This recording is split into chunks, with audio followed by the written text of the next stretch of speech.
দিয়ে মাত্র 10 মিনিটে তৈরি করে নেন পুডিং। এর এক পিস খাওয়া মানে মন প্রাণ সবকিছু একদম জুড়িয়ে যাওয়া, ভীষণ মজার এই পুডিংটা।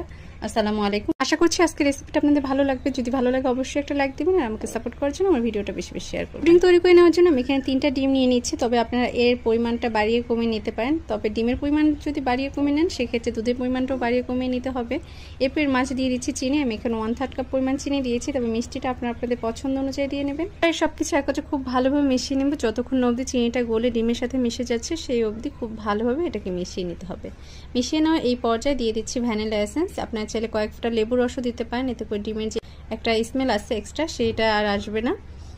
অনেকে আছে ডিমের গন্ধের জন্য পুডিং খেতে পারে না, তারা এই কাজটি করে নিতে পারেন। আর এখানে আমি গুঁড়া দুধ নিয়ে নিয়েছি 1/2 কাপ পরিমাণ, আর এর মাঝে আমি যে পরিমাণ গুঁড়া দুধ নিয়েছি তার ডাবল পরিমাণ পানি দিয়ে দিচ্ছি। মানে 1/2 কাপ দুধের জন্য আমি 1 কাপ পরিমাণ পানি দিয়েছি। এবারে সব কিছু একত্রে খুব ভালোভাবে মিশিয়ে নিচ্ছি।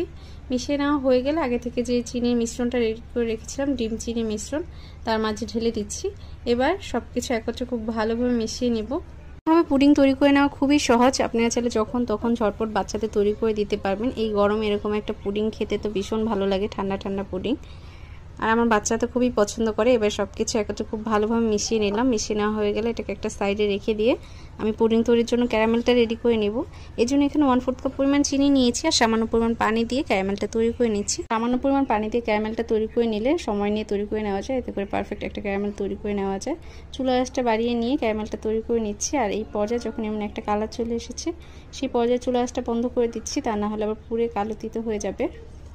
এবার যে পাত্রে আমি পুডিংটা সেট করব সেই পাত্রে ঢেলে নিচ্ছি। ঢেলে নেওয়া হয়ে গেলে হাতের সাহায্যে একটু ছড়িয়ে নিলেই হয়ে যাবে।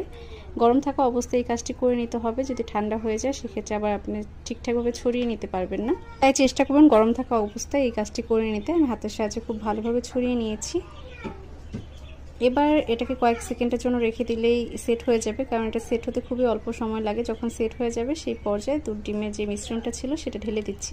একটি ছাঁকনির সাহায্যে ছেঁকে নিচ্ছি, এতে করে এর ভিতরে যদি কোনো লাঞ্চ থেকে থাকে সেগুলো বাইরে বেরিয়ে আসবে।